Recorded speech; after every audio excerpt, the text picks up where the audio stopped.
রাজধানীর এলিফ্যান্ট রোডে ব্যবসায়ীকে কোপানোর ঘটনায় গ্রেপ্তার মোহাম্মদ হোসাইন মিথুনকে নিউ মার্কেট থানা থেকে ছিনিয়ে নেওয়ার চেষ্টা হয়েছে।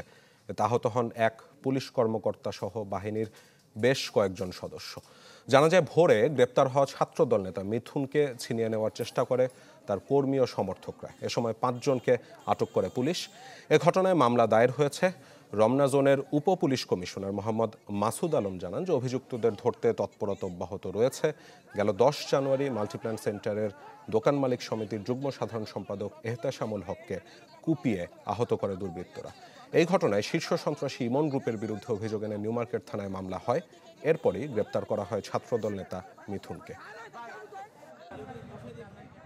300 ফিট এলাকা থেকে তাকে নিয়ে আসছে। ধরে নিয়ে এসে যখন থানায় ঢুকতেছিল, তখন থানার সামনে এসে 30-40 জন ছিল। এদের ওই গাড়ি ঢুকতে দিবে না, গাড়ির সামনে বসে পড়ে শুয়ে পড়ছে, আসামি ছাড়াই নিবি, এরকম আর কি অবস্থা। পরে ধস্তাধস্তি, ওখানে বদলা মারামারি, এই আর কি। 7-8 জনে একটু আহত হয়েছে, ভালো। একজনের পায়ে লাগছে ভালো।